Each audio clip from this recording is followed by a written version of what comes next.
स्वागत है ऋग्वेदी पवार चैनल पे। जैसे आप देख ही पा रहे हैं, आज जन्माष्टमी के शुभ अवसर पे हमारे यहाँ पे योगिक लाइफ शिक्षा प्रबोधिनी के फाउंडर हरीश चंद्र टेंगिरे जी उपस्थित है। तो आज हम उनके साथ द्वापर युग की शिक्षा पद्धति के बारे में विचार विमर्श करेंगे। प्रणाम हरीश जी। नमस्कार दोस्तों, आज जन्माष्टमी के शुभ अवसर पर योगिक लाइफ शिक्षा प्रबोधिनी का प्रतिनिधित्व करते हुए मैं यहाँ पे ऋग्वेदी पवार इस यूट्यूब चैनल पे आ चुका हूँ और आज हम चर्चा कर रहे हैं कि भगवान कृष्ण और द्वापर युग में शिक्षा पद्धति कैसे थी, भगवत गीता में शिक्षा पद्धति के बारे में क्या बताया है, उसका चिंतन और चर्चा आज हम यहाँ पे करेंगे। प्रणाम हरीश जी। तो फिर क्या आप हमें बता सकते हैं कि द्वापर युग की शिक्षा पद्धति कैसे थी? जैसे हम जानते हैं कि हमारे वैदिक काल से हमारे भारत में एक ही शिक्षा पद्धति थी और वो थी गुरुकुल शिक्षा पद्धति। जैसे सनातन वैदिक धर्म में 4 आश्रम बताए गए। पहला ब्रह्मचर्य आश्रम जिसमें शिक्षा प्राप्त की जाती है, फिर गृहस्थ आश्रम और फिर उसके बाद वानप्रस्थ और फिर उसके बाद संन्यास आश्रम।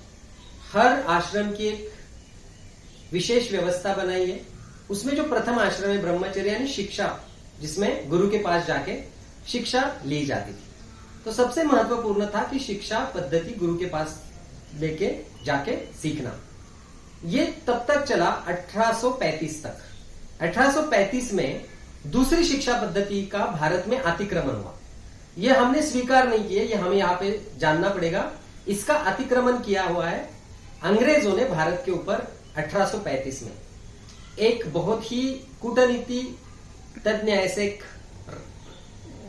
अंग्रेज थे जिन्होंने 1835 में, जिनका नाम था लॉर्ड मैकेलो, इन्होंने ये शिक्षा पद्धति भारत में इसलिए स्थापित की ताकि भारत जैसे इतने बड़े राष्ट्र को चलाने के लिए उनको अंग्रेजी आने वाले बहुत सारे क्लर्क चाहिए थे जो एडमिनिस्ट्रेशन संभाले, और वो क्लर्क अंग्रेज उनके देश से लाने के लिए उनके लिए वो कठिन था। इसलिए उन्होंने भारत में ऐसे क्लर्क तैयार करने के लिए शिक्षा पद्धति लाई। तो ये शिक्षा पद्धति का यही विशेष था कि हमारे मन में, जैसे हमारा वैदिक सनातन धर्म कहता है कि हम सच्चिद आनंद आत्मा है, यानी सत्य चैतन्यमय और आनंदमय हम सर्वशक्तिमान है। परंतु ये शिक्षा पद्धति हमारे बच्चों को ये सिखाती है कि हम बहुत ही निर्बल हैं, हम सिर्फ क्लर्क हैं, हम ज्यादा कुछ नहीं कर सकते, हम इतना ही कर सकते थे। तो ऐसे ये बहुत ही, जिसे हम कूपमंडूक वृत्ति बढ़ाने वाली एक शिक्षा पद्धति कह सकते हैं, ऐसी शिक्षा पद्धति आई। और आज के शिक्षा संस्थानों से भी मैं विनती करना चाहूंगा कि जो द्वापर युग हो या वैदिक सनातन धर्म जब से चल रहा है तब से जो गुरुकुल शिक्षा पद्धति हो, उसका अभी एडॉप्टेशन हमें करना चाहिए। और उसमें आज का काल और उस समय की शिक्षा पद्धति, इसका अगर हमने अच्छा सा एक संगठन बनाया, अच्छे से उसका मेल बनाया, तो आज की स्थिति में भी हम गुरुकुल शिक्षा पद्धति ला सकते हैं। परंतु यहाँ पे हमें स्वीकार करना पड़ेगा कि मैकेलो की जो शिक्षा पद्धति है उसे हमें आज के स्थिति में अगर हम उसे निकाल नहीं पाए तो, या उसमें सही परिवर्तन नहीं कर पाए, तो आगे भी जाके हमारे बच्चे उसी तरह से क्लर्क वृत्ति के बन सकते हैं। तो भगवान श्री कृष्ण के जमाने में जैसी शिक्षा पद्धति थी, आपने उसके बारे में तो बता ही दिया। इसके साथ साथ ये भी बताया हमें फिर से वैसी शिक्षा पद्धति बनाने के लिए क्या करना चाहिए। देखिए, अगर आप शिक्षा पद्धति के बारे में हम अगर बात करते तो बिना भगवत गीता के बात किए बिना हम इस चर्चा में आगे नहीं बढ़ सकते। अभी विश्व का जो सबसे महान ग्रंथ है जो है भगवत गीता, और इसमें शिक्षा पद्धति के बारे में क्या बताया है वो तो 18 अध्यायों में बताइए। बट यहाँ पे देखिए कि शिक्षा हम जीवन के हर स्तर पे और हर क्षण पे हम शिक्षा लेते हैं, और इसका सबसे उत्तम उदाहरण है भगवान कृष्ण के द्वारा गाई गई भगवत गीता। अब देखिए, विश्व का कोई भी ग्रंथ कहाँ पे लिखते हैं? एक बंद खोली में लिखते हैं। ये ग्रंथ ऐसा है जो साक्षात युद्ध भूमि में रचा गया। तो शिक्षा सिर्फ 4 कमरों में ही नहीं, तो शिक्षा आप युद्ध भूमि में भी सीख सकते हो। इसका सबसे अच्छा उदाहरण भगवान कृष्ण ने यहाँ पे दिया है। अभी अर्जुन जो थे, इसके बारे में हमें देखना पड़ेगा कि अर्जुन यहाँ पे शिष्य की भूमिका में और शिक्षक की भूमिका में भगवान कृष्ण है। आज हम देखते हैं कि बच्चों को स्कूल में क्या दिया जाता है? प्रोजेक्ट दिया जाता है, बराबर। और प्रोजेक्ट कौन करते हैं? घर के माता पिता करते हैं। बच्चे करते क्या? नहीं। तो अर्जुन को क्या भगवान कृष्ण ने कहा क्या, चलो मैं ही सब कुछ करूंगा? उन्होंने क्या कहा, मैं सिर्फ वहां पे रहूंगा, न शस्त्र हाथ में धरूंगा, बट तुम्हें मैं गाइड करूंगा। उन्होंने युद्ध नहीं किया। तो आज के बच्चों को, शिक्षकों को और पेरेंट्स को भी ये पता होना चाहिए कि हमें भगवान कृष्ण जैसे हमारे विद्यार्थी कौन है, उनको सब चीजें हाथ में रेडी नहीं देनी है। तो उनको हमें प्रेरित करना है, हमें हमेशा मार्गदर्शक बनना है, ना कि हमें उनका प्रोजेक्ट बनाना है। तो उन्होंने क्या किया, वहां पे उनको सारा मार्गदर्शन किया। अभी क्या होता है, जब आप मार्गदर्शन करते हो तो जो विद्यार्थी होता है वो अपना जो बुद्धि है, अपनी जो चिंतन शक्ति है वो बढ़ती है। और अगर सब कुछ शिक्षकों ने किया और पेरेंट्स ने किया तो उस विद्यार्थी की जो चिंतन पद्धति है वो नहीं बढ़ेगी। जैसे भगवान कृष्ण और अर्जुन, इनका संवाद है, यह हमें जानना पड़ेगा। यहाँ पे ऐसा नहीं कि सिर्फ भगवान कृष्ण ने बताया कि ये करो, मैं बोल दूंगा वही करो। यहाँ पे संवाद है, यानी विद्यार्थी और शिक्षकों में संवाद होना चाहिए। विद्यार्थियों ने प्रश्न पूछना चाहिए। प्रश्न कब आएगा, जब उनके मन में वो चिंतन करेंगे। तो यहाँ पे चिंतन को बढ़ोतरी देने वाली शिक्षा पद्धति है। तो भगवान कृष्ण को अर्जुन जो उनके शिष्य है, यहाँ पे उन्होंने जो जो प्रश्न पूछे वो बहुत ही ज्ञान के स्तर पे ऊपरी अवस्था के प्रश्न है। तो वो प्रश्न क्यों आए, क्योंकि उन्होंने चिंतन किया। तो यहाँ से हमें सीखना है कि बच्चों को या विद्यार्थियों को सब कुछ हाथ में नहीं देना है, उनके चिंतन को अवसर देना चाहिए। और इसलिए भगवान कृष्ण उनको चिंतन के लिए अवसर देते हैं। और उनको दूसरी बात कि यहाँ पे भगवान कृष्ण उनको 18 अध्याय में बताते हैं कि आपको क्या करना चाहिए। पहला तो अध्याय अर्जुन विषाद योग है, तो बाकी सभी अध्याय ज्ञान की स्थिति के, किस तरह से हम हमारे जीवन में सर्वोच्च अवस्था में जा सकते हैं, जैसे कि संख्या योग। करेक्ट। तो ये इतने सारे क्यों ऑप्शन दे, इसका मतलब ये है कि विद्यार्थियों ने, जो सबसे अच्छा शिक्षक होता है वो विद्यार्थियों को क्या करता है, अलग अलग ऑप्शन देता है। एक ही ऑप्शन दो और यही करो, ये नहीं। तुम्हें कौन सा सूट करता है, तुम्हारे लिए कौन सा उपयुक्त है, वो तुम्हें चुनना है। आज हम बच्चों को क्या कहते हैं, यही आपको करना है और यही एक ऑप्शन है। यहाँ पे 17 अध्याय दिए, 18 पहला, क्योंकि पहला अध्याय जो है वो क्या है, अर्जुन विषाद। बाकी 17 अध्याय में से तुम्हें जो ठीक लगे उसमें से तुम उस मार्ग से जीवन के उच्चतम स्तर पे करो। तो विद्यार्थियों ने प्रश्न पूछना चाहिए, शिक्षकों ने प्रश्न मन में आने के लिए विद्यार्थी के उसको चिंतन का अवसर देना चाहिए और बहुत सारे उनको ऑप्शन देने चाहिए। भगवत गीता से हमें आज सीखना चाहिए। तो आपने हमें भगवत गीता का ये पूरा सार भी बता दिया और हमें बहुत सारी जानकारी दी। तो अब बस ये छोटा सा प्रश्न है, क्या आप कृपया बता सकते हैं, टीचर्स, अध्यापक, माता पिता व ये सब तो हमें प्रेरित करते ही है, किंतु अब हमें गुरुकुल की शिक्षा पद्धति चालू करनी है तो फिर बच्चों को तो सालों सालों तक हॉस्टल की भांति वहाँ पे रहना पड़ेगा।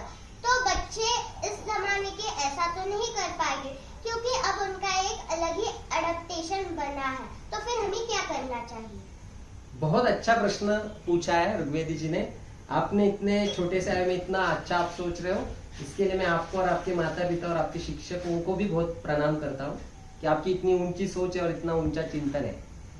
तो ये जो प्रश्न पूछा है इतनी छोटी आयु में, ये हर एक प्रश्न बालक के मन में आना चाहिए, शिक्षकों के भी मन में आना चाहिए।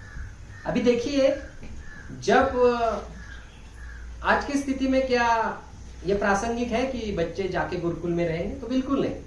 परंतु जो तारतम्य है पहले जमाने का और आज के जमाने का, वो अगर हम कर सकेंगे, जैसे भगवत गीता में कहा है समत्वम योग उच्यते, जीवन में समता रखना। आप कोई भी काल में हो, जाति काल देश संख्या, ये 4 पतंजलि योग सूत्र में आया है।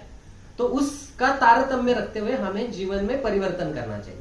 जैसे हमारे षोडशोपचार पूजा में कहते हैं कालोद्भव पुष्पम समर्पयामि, यानी जिस काल में जो पुष्प उपयुक्त है या उपलब्ध है उसको हम समर्पित करेंगे। यानी काल के अनुसार हमें बदलने का अवसर हमारे शास्त्रों ने हमें दिया है। तो आज की स्थिति में अगर हमें वो तारतम्य रखना है, वैसे ही गुरुकुल को प्रासंगिक बनाना है, तो मुझे ऐसे लगता है कि इसका सबसे अच्छा जो चिंतक है और जो मनीषी है या जो ऋषि है, वो मैं सोचता हूँ कि स्वामी विवेकानंद है। अब यहाँ पे स्वामी विवेकानंद जी ने जो बताया शिक्षा पद्धति के बारे में, मैं चाहूंगा हर शिक्षक और हर पेरेंट एक बुक अवश्य पढ़े जिसका नाम है शिक्षण या education. It's written by Swami Vivekananda. उसमें वो लिखते हैं कि अगर भारतवर्ष में मुझे पुनर्जन्म मिला तो मैं पहले 12 या 13 साल स्कूल में नहीं जाऊंगा। तो मैं क्या करूंगा? तो मैं सिर्फ 12-13 साल तक एकाग्रता का अभ्यास करूंगा।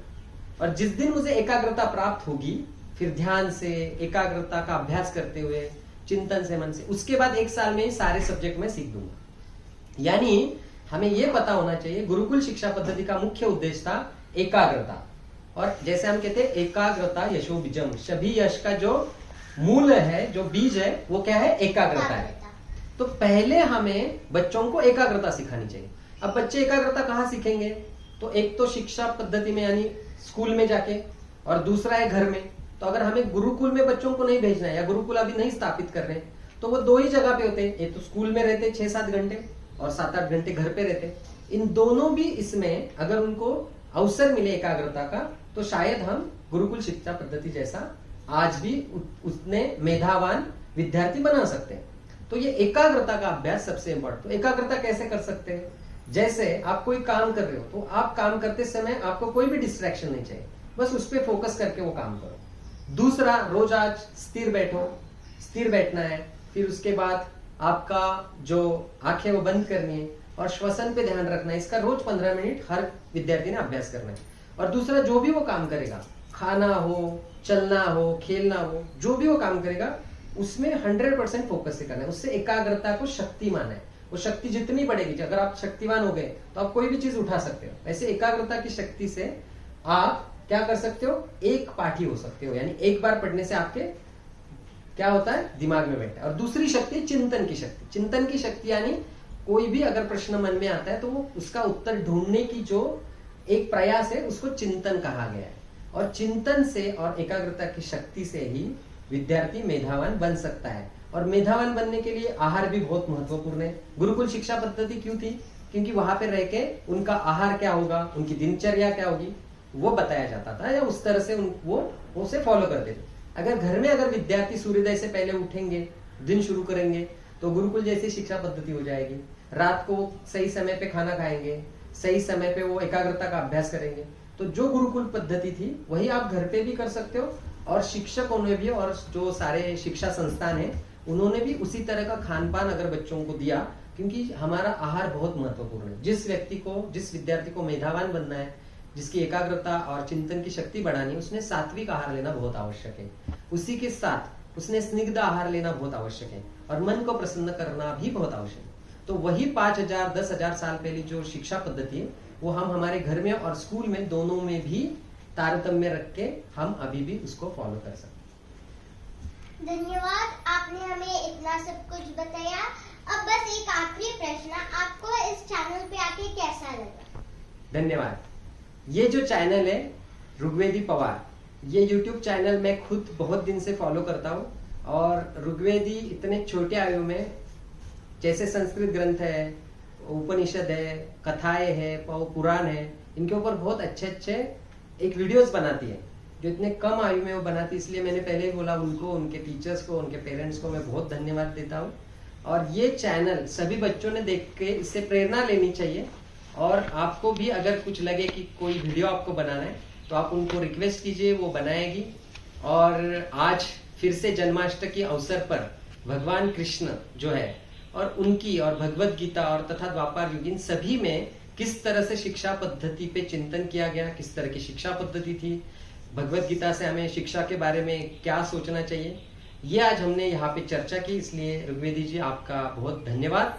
और सभी शिक्षा संस्थान इस वीडियो को देखें और इस YouTube चैनल को भी सब्सक्राइब करें, ये मेरी आपसे विनती है।